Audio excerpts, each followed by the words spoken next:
نفس ہی، یہ تم نے خود ظلم کیا ہے اپنے ماں باپ پر۔ کیوں تم نے ایسا لہجہ اختیار کیا کہ جس سے سامنے والے کی انا جاگ جائے اور وہ تمہارے مقابلے میں آ کر کے کھڑا ہو جائے؟ کیوں تم نے اس طرح کے انداز اختیار کیے کہ جس سے سامنے والا بھی سارے پنجے کھڑے کر کے باہر نکل آئے اور کہے آ جاؤ پھر میں بھی میدان میں حاضر ہوں؟ رسول کریم کی فصاحت، بلاغت دیکھیں نا، حضور 2-4 جملوں میں ساری بات سمجھا جاتے ہیں۔ ایک حدیث پاک اگر ہماری سمجھ میں آ جائے، ایک روایت، نبی پاک صلی اللہ تعالیٰ علیہ وسلم نے فرمایا خوبصورت مسلمان وہ ہے جو بے مقصد باتوں کو چھوڑ دے۔ لو، اس سے پوری زندگی سجائی جا سکتی ہے، ایک جملے سے پوری زندگی سواری جا سکتی ہے، کوئی لمبی چوڑی باتوں میں جانے کی ضرورت نہیں۔ کہا خوبصورت مسلمان یہ ہے جو بے مقصد باتوں کو چھوڑ دے، لا یعنی باتوں کو، کیا کہتے ہیں ہمارے دیہات کے لوگ، جڑے پنڈ جانا نہیں اودا راہ پوچھنے دی۔ لیکن آج کل لوگ باز آندے، یعنی جس بات کا بالکل تعلق نہیں نا وہ بات بھی کرتے جاتے ہیں، جس کا شعبہ ہی نہیں وہ بھی چھلانگ لگا کے اس میں آ جاتا ہے۔ ہم اپنا وقت ضائع کرتے ہیں، اپنی صلاحیتیں ضائع کرتے ہیں، اپنا نقصان کرتے ہیں۔ ہم اپنا کام صحیح کر کے نہیں کرتے اور دوسری ساری دنیا کو ٹھیک کرنا چاہتے ہیں۔ او بھائی، آپ جس جگہ جس شعبے سے تعلق رکھتے ہیں آپ اپنے معاملات میں مضبوطی پیدا کریں۔ حضور نے اپنی فصاحت کے ساتھ، بلاغت کے ساتھ لوگوں کو قائل کیا، اور قرآن مجید کی تاثیر کا یہ اثر میرے کریم رسول نے دکھایا کہ رات کو جب حضور بیٹھ کے قرآن پاک پڑھتے تھے نا، جب یاسین والے نبی خود یاسین کی تلاوت کریں، جب طٰہٰ والے محبوب خود طٰہٰ کی تلاوت کریں، غور کرو نا، جب مدثر والے محبوب خود ان جملوں کو ادا کریں، یعنی جن کے بارے میں آیت آئی ہے، جب وہی یہ آیت پڑھیں کہ اِنَّا أَعْطَيْنَاكَ الْكَوْثَرَ، یعنی جن کا ذکر ہو رہا ہے، جب وہ یہ بات کریں کہ یا ایھا النبی انا ارسلناک شاہدا ومبشرا ونذیرا لتؤمنوا باللہ ورسولہ وتعزروہ وتوقروہ وتسبحوہ بکرۃ واصیلا، جن کے بارے میں آیت آئی ہے، جب وہ یہ کہہ رہے ہوں کہ ورفعنا لک ذکرک، جب وہ کہہ رہے ہوں والضحیٰ واللیل اذا سجا، ذرا اس کیفیت کو دیکھیں جب محبوب خود پڑھ رہے ہوں، اور جو حضور پر آئی ہیں اس کا ذائقہ، اس کا لطف، اس کا انداز بھلا کیا ہوگا۔ حضور جب رات کو پڑھتے تھے نا قرآن پاک، تو جو پکے کافر تھے نا، ابو جہل جیسے لوگ، وہ بھی جھاڑیوں میں چھپ چھپ کے مدینے والے کی تلاوت سنا کرتے تھے، حضور کی تلاوت سنا کرتے تھے۔ یہی بہتر ہے کہ پردوں میں وہ پردہ پوش رہے، وہ اگر پردے ہٹا دے تو کسے ہوش رہے۔ رسول کریم علیہ السلام کی تلاوت کا سننا، قریب جانا، یہ اعجاز ہے۔ حضرت فاروق اعظم کہتے ہیں میں طبیعت کا بڑا ڈاڈا تھا، مزاج کا بڑا سخت تھا، زندگی ہمیشہ ڈٹ کر گزاری، باتوں پر کھڑا رہنا آتا تھا، پر جب میری بہن نے مجھے چند آیتیں سنائی نا تو میں تڑپ ہی گیا۔ گھروں آیا سا مار مقامنے نو، ہن مینو مار دے لے چلو، اوے متے عمر دی عمر برباد ہو جائے جتھے عمر سوار دے لے چلو۔ یہ اعجاز ہے رسول کریم صلی اللہ تعالیٰ علیہ وسلم پر نازل ہونے والی کتاب کا۔ پھر حضور نے خبریں دی، نبی پاک نے خبریں دی، حضور نے فرمایا روم فتح ہوگا، وہ ہوا۔ نبی کریم علیہ السلام نے فرمایا شام فتح ہوگا، تو شام فتح ہوا۔ فرمایا ایران فتح ہوگا، تو ایران فتح ہوا۔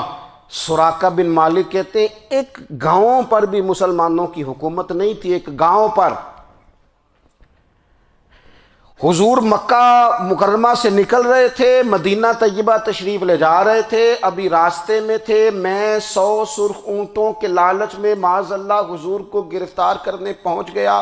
محبوب نے حکم دیا، حضور کا معجزہ میں نے آنکھوں سے دیکھا، میرا گھوڑا زمین میں دھستا چلا گیا، میں نے معافی مانگی، حضور نے معاف کر دیا۔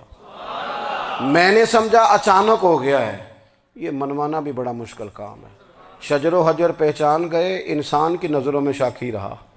یہ کچھ ایسے لوگ ہیں جن کو منوانا توبہ توبہ، ماننے کو تیار نہیں، دیکھ دیکھ کے بھی ماننے کو تیار ہے نہیں، ماننے کو تیار ہی نہیں۔ کہتے ہیں کہ میں نے پھر چاہا آگے بڑھنا تو پھر زمین کے اندر میرے گھوڑے کے پیر دھنسنے لگے، پھر معافی مانگی۔ کریم تیرے معاف کرنے کی ادا پہ بھی قربان جائیں۔ یہ نہیں فرمایا کہ تو بار بار یوں ہی کرتا ہے، فرمایا معافی مانگتا ہے، جا میں نے معاف کیا۔ کہتے ہیں 3 دفعہ میں آگے بڑھا، 3 دفعہ حضور نے معاف کیا تو مسکرا کے فرمانے لگے تو یہاں مجھے گرفتار کرنے آیا ہے، وہ کیسر روم کا علاقہ فتح ہوگا۔ وہ کنگن جو پہنتا ہے نا ہاتھوں میں، بادشاہ کے کنگن معروف ہیں، وہ تیرے ہاتھوں میں آئیں گے۔ اللہ کرے آپ سمجھیں، یہ جو لوگ ڈری ڈری سہمی اور ہمارے بچے مایوسی کی معاذ اللہ باتیں کرتے ہیں، وہ دیکھیں حضور کس طرح کی گفتگو فرماتے ہیں۔ ابھی ایک گاؤں پر بھی اسلام کی حکومت نہیں، لیکن حضور کا خبر دینے کا انداز۔ کریم فرمانے لگے وہ کیسر روم کے جو کنگن ہوں گے وہ تیرے ہاتھوں میں آئیں گے۔ جناب سراقہ بن مالک فرماتے ہیں کہ میں مسلمان ہو گیا، حضور کا وصال ہو گیا، کنگن نہیں آئے۔ حضرت ابوبکر صدیق کا وصال ظاہری ہو گیا، کنگن نہیں آئے۔ جناب عمر کا دور آ گیا، سراقہ بوڑھے ہو گئے۔ کوئی بندہ پوچھتا نا کہ اب تو عمر ڈھل گئی ہے، زندگی کا پتہ نہیں، کہنے لگے نہیں میں نہیں جاتا، جب تک کنگن نہیں آتے اسرائیل کوئی نہیں آئیں گے، کیونکہ ساڈے نبی دی زبان ساڈے واسطے قرآن۔ جو دن کو کہہ دیا دن ہے تو دن نکل آیا، جو شب کو کہہ دیا شب ہے تو رات ہو کے رہی، اور خدا نے ان کی زبان کو وہ اختیار دیا، جو نکلی منہ سے ان کے وہ بات ہو کے رہی۔ اور فاضل بریلوی کا تو انداز ہی پھر انوکھا ہے نا، وہ تو کہتے ہیں وہ زبان جس کو سب کن کی کنجی کہیں، جس کو سب کن کی کنجی کہیں، اس کی نافذ حکومت پہ لاکھوں سلام۔ کہنے لگے نہیں آتے حضرت اسرائیل، فکر نہ کرو، بوڑھے ہو گئے تھے، نکلنا گھر سے بند کر دیا تھا، حضرت عمر کا دور تھا، کنگن آ گئے۔ حضرت فاروق اعظم نے ان کے پوتوں سے، نواسوں سے، بچوں سے کہا جاؤ بلا کے لاؤ، کہا دادا جان بوڑھے ہیں، فرمایا تم کان میں کہہ دینا کنگن آ گئے، پھر تم دیکھنا تو صحیح۔ پھر حضرت سراقہ آئے، حضور نے جو خبریں دیں، نبی پاک علیہ الصلوۃ والسلام نے جو گزشتہ قوموں کے احوال بیان کیے، اور پھر میرے نبی پاک علیہ الصلوۃ والسلام نا دنیا میں عزتیں دینے آئے۔ عزتیں، یہ مزاج ہمیں کم کرنا چاہیے۔ یہ جو ہم ساری زندگی اس کام میں لگا دیتے ہیں نا، کسی کو نیچا کیسے دکھانا ہے، یہ انداز حضور نے نہیں ہمیں دیا۔ آپ دیکھو حضور تشریف لائے تو ہمیں پتہ چلا کہ حضرت یوسف جیسا سونا کوئی نہیں، حضور تشریف لائے تو ہمیں پتہ چلا کہ حضرت داؤد جیسی خوبصورت آواز کسی کی نہیں، حضور تشریف لائے تو ہمیں پتہ چلا کہ جناب عیسیٰ علیہ السلام کا فقر اختیاری کس طرح کا تھا، محبوب تشریف لائے تو ہمیں پتہ چلا کہ حضرت موسیٰ کا جلال کس طرح کا تھا۔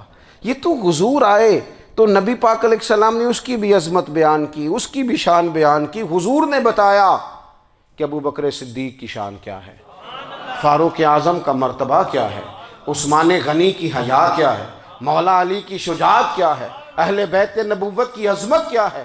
حضور آئے عزتیں دینے، ماں کو عزت دی مدینے والے رسول نے، کہا جس کا باپ راضی ہو گیا اس کا رب راضی ہو گیا۔ فرمایا جو 2 بیٹیاں 3 بیٹیاں 4 بیٹی بہنیں یا 1 بیٹی یا بہن بیاہ کے آ گیا نا، اس طرح میری 2 انگلیاں جڑی ہوئی ہیں، میرے ساتھ جڑ کے جنت میں جائے گا۔ رسول کریم صلی اللہ تعالی وسلم نے عزت دی، عزت دی۔ حضور عزتیں دینے، کوئی اعزاز نہیں، ان پڑھ بندہ ہے، سادہ ہے، غریب ہے، مزدوری کرتا ہے، ہاتھوں پہ چھالے، یا رسول اللہ اس کا بھی کوئی اعزاز ہے؟ قربان جائیں، میرے کریم نے عزت دی، فرمایا محنت کر کے روزی کمانے والا تو اللہ کا دوست ہے، یہ اینٹیں اٹھانے والا، یہ مشقتیں کرنے والا، یہ صبح دیہڑی پہ جانے والا، یہ بیچارہ جو اچار سے روٹی کھاتا ہے، تو نے ہر شخص کی قسمت میں یہ عزت لکھی اور آخری خطبے کی صورت میں وصیت لکھی۔ رسول کریم نے ہر بندے کو اعزاز دیا، عظمتیں دی، حضور عزتیں دینے آئے، نبی پاک علیہ السلام نے اعزازات دیے، حضور نے نوازا۔ یہ ساری چیزیں میرے رسول پاک کی تشریف، اور پھر یہ جو حضور کے صحابہ اور اہل بیت ہیں نا، یہ بھی میرے نبی پاک کی نبوت کی دلیل ہے۔ اتنی جلدی انقلاب آیا نہیں کرتے، وہ کل تک جو رہزن تھے حضور نے راہبر بنا دیے۔ وہ لوگ جو کل تک ایک دوسرے کے گلے کاٹ کے کھاتے تھے، ایک دوسرے کو مارتے تھے، تکلیف پہنچاتے تھے، برادری ازم پہ لڑتے تھے، حضور نے بھائی بھائی بنا دیے۔ ایک پلیٹ میں کھانا کھانے لگے، سیدنا بلال حبشی، صہیب رومی، سلمان فارسی، حضور نے یوں کر کے ملا دیا۔ نبی کریم علیہ السلام نے تقسیمیں ختم کر دی دنیا میں۔ حضور کے صحابہ نے اپنا کردار اس طرح کا دکھایا، اتنا بلند کیا، اور صحابہ کرام علیہم رضوان اس کو دیکھ کر اتنی بلندیوں پہ گئے کہ گواہیاں اللہ کا قرآن دیتا ہے۔ فرمایا محمد الرسول اللہ والذین معہ اشداء علی الکفار رحماء بینہم تراہم رکعا سجدا یبتغون فضلا من اللہ ورضوانا۔ فرمایا یہ جو میرے محبوب کے ساتھ والے ہیں کافروں پر سخت ہیں، آپس میں نرم دل ہیں، تم جب بھی انہیں دیکھو گے سجدے کرتے دیکھو گے، رکوع کرتے دیکھو گے، تم انہیں دیکھو گے اللہ کی رضا کے متلاشی ہیں۔ انہیں ساری مادہ پرستی سے نکال کر محبوب نے رب کی رضا کے رستے پہ ڈال دیا۔ میرے نبی کریم سید عالم صلی اللہ تعالیٰ علیہ وسلم کی نبوت کے دلائل کے طور پر یہ ساری چیزیں آئیں۔ بس میں بات سمیٹنے لگا ہوں۔ حضور کا جو اخلاق ہے نا، وہ بھی نبی کریم علیہ السلام کی نبوت کی بہت بڑی دلیل ہے۔ وَإِنَّكَ لَعَلَىٰ خُلُقٍ عَظِيمٍ۔ محبوب ہم نے آپ کو نا خلق عظیم کا مالک بنایا ہے۔ کچھ لوگ سمجھتے ہیں صرف آپ کا بولنے کا انداز ٹھیک ہو تو آپ با اخلاق ہیں۔ نہیں بھائی، بولنے کا انداز ٹھیک ہونا با اخلاق نہیں، سچ بولنا اخلاق کی علامت ہے۔ آپ کا حق بات کرنا اخلاق ہے، آپ کا صحیح گواہی دینا اخلاق ہے، آپ کا اللہ تعالیٰ کی طرف سے آزمائش آنے پر صبر کا مظاہرہ کرنا اونچا اخلاق ہے۔ رب نعمت دے تو آپ کا وجود ڈھلتا جائے شکر میں، یہ اخلاق ہے۔ رب کریم اگر آپ کو کسی وقت کسی آزمائش میں اپنی حکمت سے ڈالتا ہے تو عزت نفس کو برقرار رکھنا، خودداری کو برقرار رکھنا، یہ اخلاق۔ نبی پاک نے اعلیٰ ترین اخلاق کی بات بتائی، اعلیٰ ترین۔ حضور نے لوگوں سے بیعت لیتے وقت کہا تھا میرے ہاتھ پر بیعت کرو، چوری نہیں کرو گے۔ نبی پاک علیہ السلام نے مختلف امور پر بیعت لی۔ حضرت حکیم بن حزام کہتے ہیں حضور نے میرے ہاتھ پہ ہاتھ رکھ کے کہا میرے ہاتھ پہ ہاتھ رکھ کے بیعت کرو کہ کسی دنیا دار سے سوال نہیں کرو گے، خودداری سے زندگی گزارو گے، عزت نفس سے، جو رب نے تمہیں دیا ہے تم اس پر راضی رہو گے۔ لوگوں کی جیبوں کو ٹٹولنا، دوسروں کی دولتوں پہ راج کرنا، دوسروں کے مال پر نگاہیں ڈالنا اللہ کے حبیب نے پسند نہیں فرمایا۔ فرمایا بیعت کرو کہ تم کبھی کسی سے سوال نہیں کرو گے۔ حد ہو گئی۔ نبھانے والوں نے پھر اس عہد کو نبھایا اور کمال کر دی۔ حضرت حکیم بن حزام گھوڑے پہ بیٹھے تھے، ہاتھ میں درہ تھا، وہ زمین پہ گر گیا، قریب غلام کھڑا تھا۔ حضرت حکیم بن حزام خود گھوڑے سے اترے، درہ اٹھایا، دوبارہ گھوڑے پہ بیٹھے۔ غلام عرض کرنے لگا حضور مجھے بتا دیتے میں اٹھا کے دے دیتا۔ آنکھیں چمک اٹھیں، فرمانے لگے کیسے بتا دیتا؟ اپنے رسول سے وعدہ کیا ہے کبھی کسی سے سوال نہیں کروں گا، کبھی سوال نہیں کروں گا۔ اللہ کے محبوب نے ہمیں اعلیٰ اخلاقی قدروں کی بات ہمیں سکھائی ہے۔ ہم دیکھتے ہیں کہ بڑی جلدی 2 4 5 لوگوں کے غصہ دلانے پر ہم ساری اخلاقی حدوں کو کراس کر جاتے ہیں۔ دوستو ہمارا ایک ویژن ہونا چاہیے، ہمارے ذاتی رویے بڑے معتبر ہونے چاہیے۔ لین دین کے معاملات کے اندر مسلمانوں کو بڑا صاف ستھرا ہونا چاہیے۔ ہمیں اپنی معاشی زندگی میں روزمرہ کے معاملات میں ہماری توجہات کا مرکز صرف اللہ رسول کی ذات ہونی چاہیے۔ رب کریم نے اپنی حکمت سے کسی کو کتنا دیا ہے یہ اس کی حکمت کے تقاضے ہیں۔ ہمیں اس نے جس رنگ میں جس حال میں رکھا ہے ہمیں اپنے رب کی رضا پر بہت زیادہ مطمئن ہونا چاہیے۔ اچھا پھر ایک اور بات، جن چیزوں کو ہم نے دکھ بنایا ہے نا یہ تو وہاں دکھ تھا ہی نہیں۔ مہینہ مہینہ چولہا نہیں جلا، لیکن کسی جگہ اظہار غربت ہے حضور کی اولاد پاک کا یا صحاب کا یا ازواج کا۔ مہینہ مہینہ چولہا نہیں جلا، لیکن یہ اخلاق عالیہ کا حسن دیکھو، اپنے گھر مہینہ مہینہ چولہا نہیں جلا، جو مانگنے آیا اسے جھولی بھر کے عطا فرمایا، کوئی دروازے سے خالی نہیں گیا۔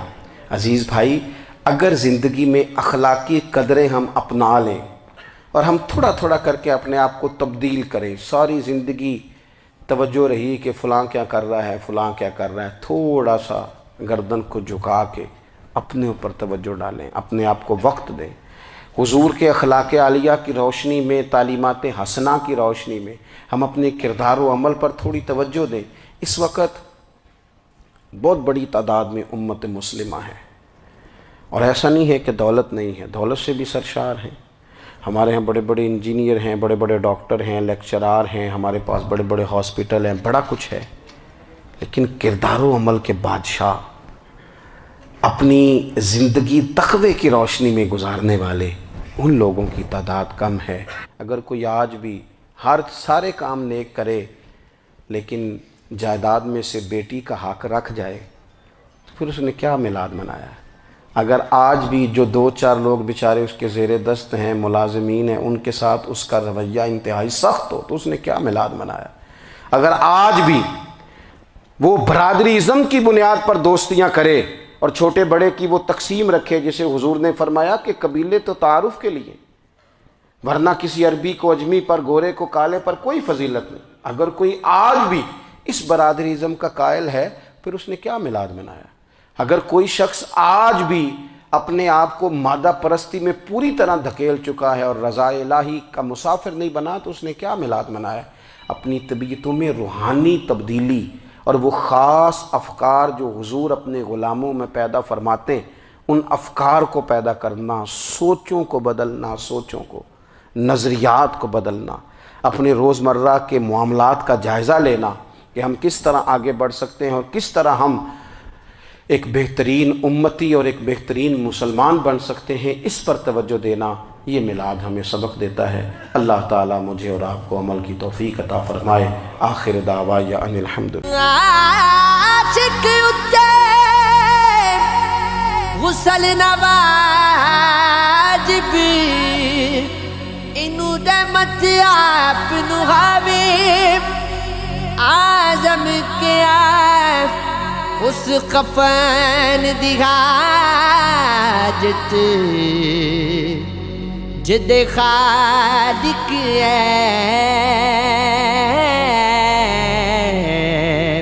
چھپاوے واسسی تیرا عشق سلامتی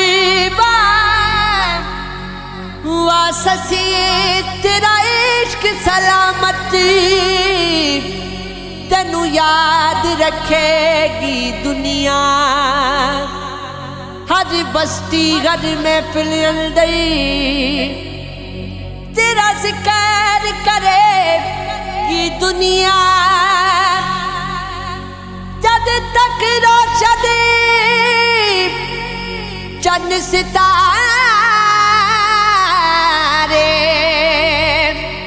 تیرا نام جپے گی دنیا